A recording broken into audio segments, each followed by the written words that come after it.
Good evening. Ireland's COVID-19 vaccination rollout programme has stepped up a gear today with the rollout of jabs to the over 85s. They'll be offered in GP surgeries and in dozens of vaccination centres opening right across the country. Well, today, the Taoiseach again said that restrictions will continue beyond March, but says he's hopeful that people can enjoy a better quality of life this summer. This mass vaccination centre at DCU will be used to administer jabs to the over 85s and to frontline healthcare workers from today. And it's been announced that 37 centres, including this one, will soon be in operation around the country in preparation for when the vaccine rollout gathers pace. Really, the point of the mass vaccination centres and putting them in place now is to be ready for when we scale up. So what people will see in their county, they'll see a mass vaccination centre, and then when the supplies start coming into the country to the point that we need to scale up and we need to get them out, that's when we'll be using them. So step one is get them in place, and then at the same time now we're putting in place the workforce, both the vaccinators, the administrators and the managers needed to run them. This is the week health officials say our vaccination programme will begin to ramp up in earnest as supplies increase. It's hoped 250,000 vaccinations will eventually be administered every week. The over 85s should get a call from their GP to get their first jab in the coming days. Despite the vaccination programme ramping up, the government is warning the reopening of the country will be a slow process, with sectors like hospitality not reopening fully for several months.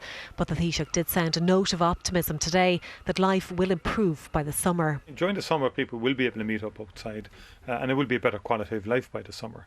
I would be hopeful that during the summer, given the large numbers of people we will have vaccinated by then, that we'll have a different landscape compared to the one we have now. The government is now finalising its revised Living with COVID plan and is expected to reveal details next week.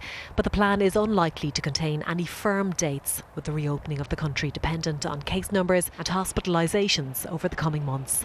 Geraldine Nina, Virgin Media News. Right, for more on the rollout plans, let's go to the Department of Health to our reporter Paul Quinn. And Paul, the Health Minister Stephen Donnelly out earlier today giving more detail about these new vaccination centres. What did he have to say?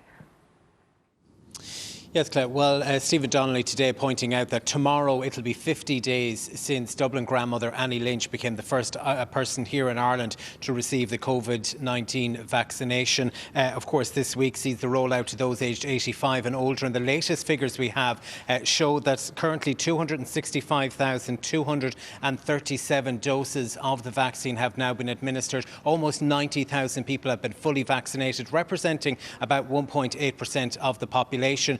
But as the mass vaccination programme rolls out even further to the general public, we got more details on where exactly that's going to happen. And you heard there in Ger's report there'll be 37 centres, at least one in every county. Now, they include hotels, GAA clubs, sports stadiums and even a golf course. Now, Stephen Donnelly today pointing out that many of these are still under construction. Many will be ready before they're actually needed. And how it'll work is that people will be able to go online and to register for vaccination. As we heard there in that report as well, once capacity is built up, they'll be able to carry out around 250,000 vaccinations a week. But there is some concern about some of the locations of these centres. For example, in Mayo, it's located in Castlebar. Now, if you're living in Balmullet, that's around an hour and 10, an hour and 15 minutes away. Here's what Stephen Donnelly had to say about those concerns. We're setting up 37 vaccination centres. That's at least one in every county. Now, some people quite rightly are saying, hang on, that's a long way away, or it's a long way from my mum or my dad or somebody to get to.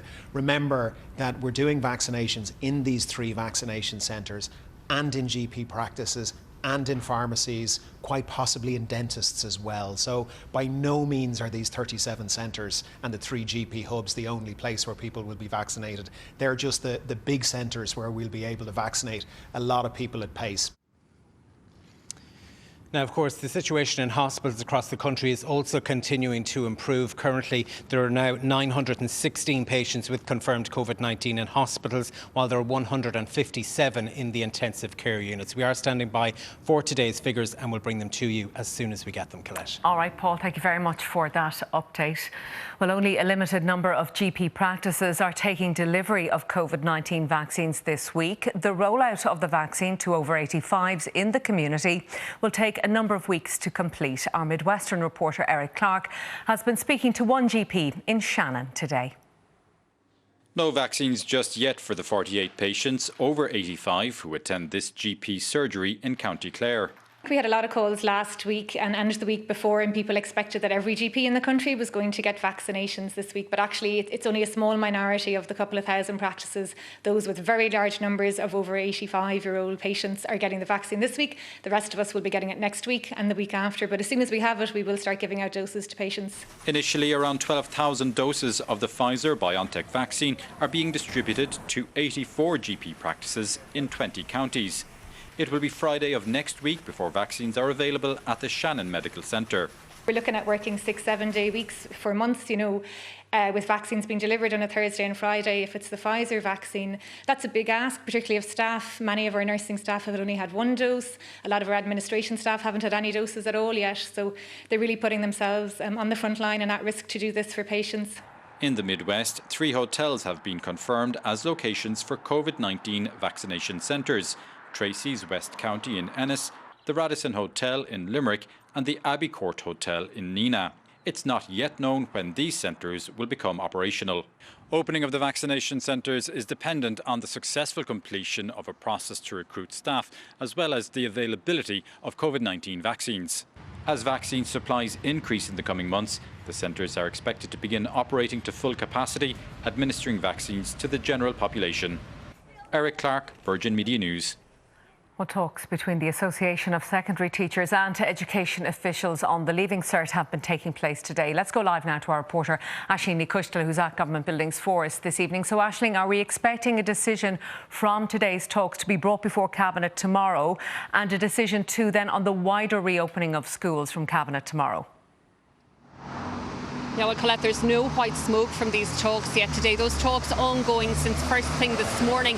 And a spokesperson for the department telling me in the last few minutes that engagement is continuing. They're said to be intense, but we believe that no memo is being prepared to be brought to Cabinet tomorrow. Now, we know that talks like this can change very quickly, and it is a long time between now and when Cabinet sit tomorrow morning. But at the moment, there is no change in those Leaving Cert talks. They are expected to last for yet a number of hours this evening. Minister Simon Harris, I spoke to him a little bit earlier here this afternoon. He said he would still be hopeful that we will have some movement over the coming days. It's about getting clarity and certainty as quickly as possible, but it's also about making sure that that arrangement, that agreement works for you, the student. And I think, every extra hour or every extra day of talks that is required to get that right, I think that's okay, but it can't go on forever either. I believe that this has gone on long enough. It shouldn't have taken this long. If there had been a contingency plan in the first place, we wouldn't have dealt with all this uncertainty over the last few months. So I do believe a decision should be arrived at tomorrow, that we can give students peace of mind, that we can give them clarity, and that they know where they stand tomorrow evening. Now, there was parallel discussions also taking place today on the wider issue of the reopening of all primary and secondary schools. The focus today being on the primary sector and getting those students back. Junior certificate students also being told today that when a decision is made on the Leaving Cert, they will also have some reassurances in relation to their exams. I know many junior certificate students may feel they were slightly forgotten about over the last number of days and weeks, with the focus being on the Leaving Cert. Now, there is a pre-cabinet meeting this evening with the 3 main party leaders meeting up, and we can be sure that the Leaving Cert situation will be very high on the agenda. Aisling, thank you very much for that update this evening. Well, a man has been jailed and banned from driving for 20 years for a drink driving incident in Cork last year. Daniel Culhan was caught on camera crossing onto the other side of the road 20 times on the Bandon to Enniskean Road in December, sometimes as oncoming traffic approached. After breaking into a supermarket in Dunmanway where he threatened staff and then stole cans of beer at another location, Daniel Culhan, with an address in Owenahincha in West Cork, drove on the Bandon to Enniskean Road in what was described in court as an erratic and dangerous manner. The entire incident was caught on video by another motorist and handed to Gardaí. Lead investigator Detective Garda Manus O'Donnell said the father of 3 is a recovering heroin addict. He had no recollection of the incident and was 3 times over the drink driving limit when arrested. The court heard Culhane was disqualified from driving at the time and was also out on bail on another charge. Judge Sean O'Donovan said he was taking into account that Culhane had pleaded guilty to 12 counts, including dangerous driving, reckless endangerment and threatening to kill a man. But he said the 30-year-old was well out of it and not in touch with reality at the time, and if he had his way, he'd ban Culhane from driving for the rest of his life. Culhane, who has 54 previous convictions, was then disqualified from driving for 20 years and jailed for 3 years. Claire Regan, Virgin Media News. A convicted bomber who obtained a forged passport to climb a mountain in the US has avoided a prison sentence. Donald Gannon of Shelton Drive in Drimnagh in Dublin was given community service by Dublin Circuit Criminal Court. He was one of 6 men jailed in the UK in 1997 over an IRA bomb plot, but released from prison early. Our courts reporter Deborah Naylor has more.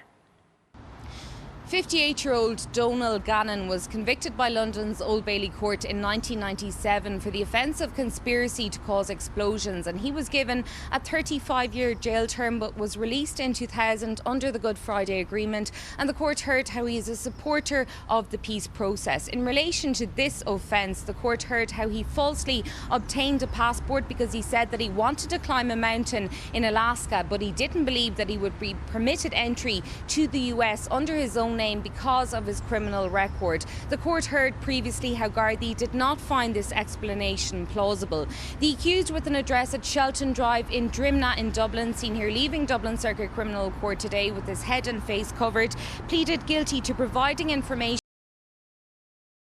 and false documents in connection with the passport application to renew a passport in the name of David O'Brien in May 2017. He also pleaded guilty to using a false instrument at Kevin Street Garda station that month. Gardaí told the court that Donald Gannon was purporting to be David O'Brien, who was killed in a road traffic accident in 1986. Sentencing today, Judge Melanie Greeley said that there were some peculiar aspects to this case. She noted the defendant's guilty plea at an early stage, but she said he was not cooperative with Gardaí. She noted his work history, his family life and the excellent testimonials handed into the court on Donald Gannon's behalf. She said today that the court would be justified in imposing a custodial sentence, but she deemed him suitable for community service, and she sentenced Donald Gannon to 240 hours community service to be carried out over 18 months in lieu of a 3-year prison term. Deborah Naylor reporting. One of 2 men who posed as a Garda after breaking into the home of a pensioner and stealing €2,700 in cash has been jailed today for 4 years.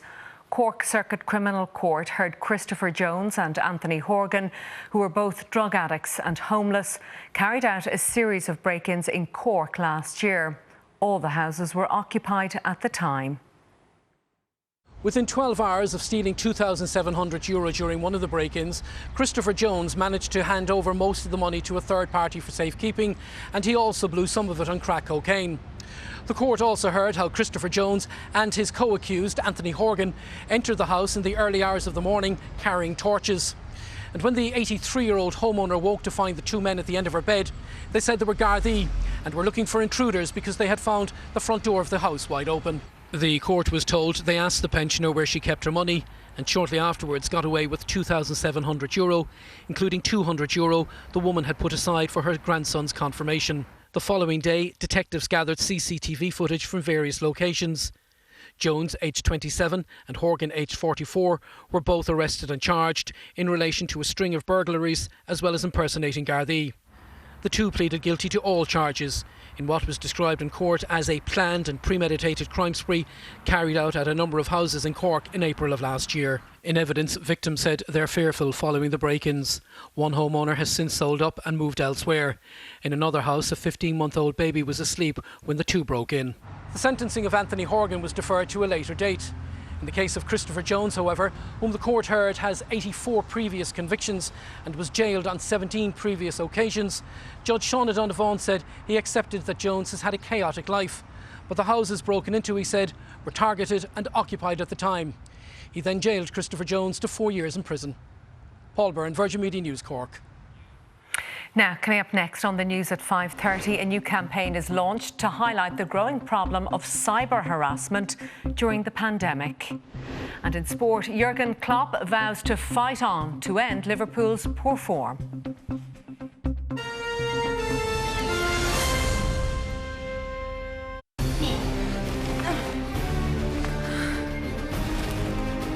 I found him. At Energia, we're the power behind your rescue and your biggest winter savings when you come direct to us and switch to our cheapest dual fuel bundle. Energia, the power behind your savings. Rated excellent on Trustpilot. Look who's back to tell you about Quote Devil's incredible insurance deals. Yes, you're on live TV. Home and contents insurance is now reduced to only €199, including accidental damage. Whoops. And you can get a quote in just 60 seconds. Car insurance starts at only €325. And we're specialists in young driver car insurance, cover for those with convictions or previous claims. 40% of people who call to better their car, van or home insurance renewal become our customers. So call the Quote Devil for one hell of a quote. Thank you very much.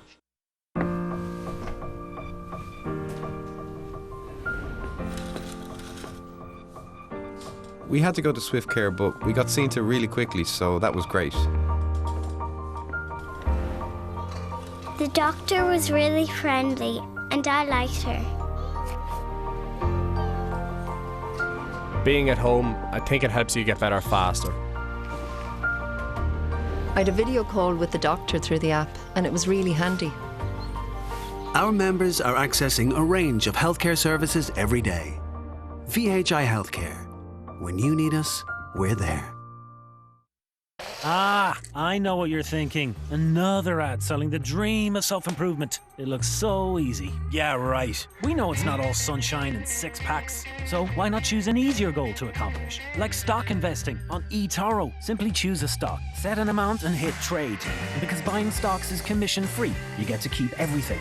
Now that's something you can stick to. Join over 15 million others like you and start investing today. Visit stocks.etoro.com or download the app. Lovely.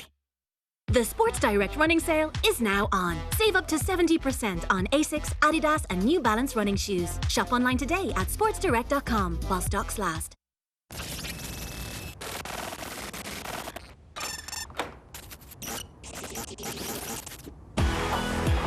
Get the power to do more with Sky Broadband.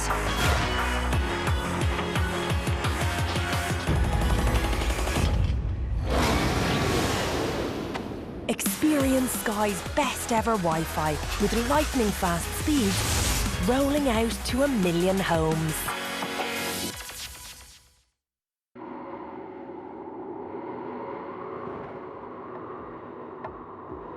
We were told the game was over before we'd even started. We were told our bodies weren't made for it. It wasn't our time to play. We played anyway. And together we played like there was no tomorrow. And they told us that was fine. You can play. You're good enough. And thought that was good enough for us. It wasn't. We are relentless. The game isn't over until we say it's over. Until we get everything we've given everything for.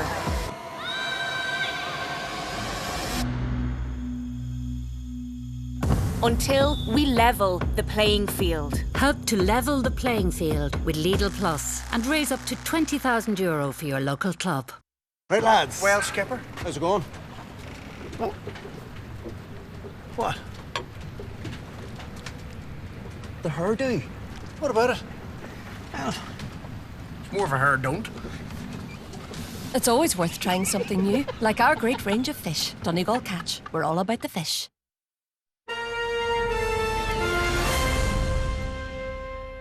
You're welcome back to the news at 5:30. A reminder now of the top story this evening. The latest stage of the COVID-19 vaccine rollout started today with the jab being offered to people aged over 85. It'll be administered by GPs as well as in dozens of vaccination centres that are opening across the country. Women's Aid says young women are at an increased risk of abuse from a current or former partner because of the pandemic. The charity has launched a new campaign to highlight the issue of cyber harassment and image-based sexual crimes. As we deal with ongoing restrictions and spend more time online, the risk of image-based sexual abuse is increasing. Know your rights. Abuse has no place in Ireland. This is the ad that will be running on Spotify for the next 3 weeks. It's part of the Women's Aid 2 Into You campaign, which will also feature ads on social media platforms. The charity is aiming to make people aware that women can still be abused even if they don't live with their partner. This often takes the form of online abuse and particularly affects younger adults, with 1 in 5 women aged 18 to 25 saying they've experienced abuse in a relationship, and half of these women saying they've been subjected to online abuse. Women's Aid says many find online abuse particularly draining because of our always-on culture, something that's intensified during the pandemic, while others feel confused as to whether it actually constitutes abuse. The aim of this campaign is to help people to spot the warning signs. It's very insidious and it can be also really pervasive. So that could be everything from constantly messaging somebody, wanting to know where they are, to downloading spyware onto their phones, or hacking their social media accounts, or constantly kind of pursuing them through their social media accounts. And then, extremely serious forms of abuse like image-based sexual abuse, where an intimate image may be taken and shared without the consent of the person who is featured in it, and that can go viral and be absolutely devastating. May be being abused, while the recently enacted Coco's Law makes online abuse a criminal offence, so women can report it to Gardaí. But the charity is also calling for civil remedies and the appointment of a digital safety commissioner to try to eliminate this abuse. Nicole Gernan, Virgin Media News. In Myanmar, protesters could face up to 20 years in prison if they obstruct the armed forces under new laws. It comes as demonstrations continue for the 10th straight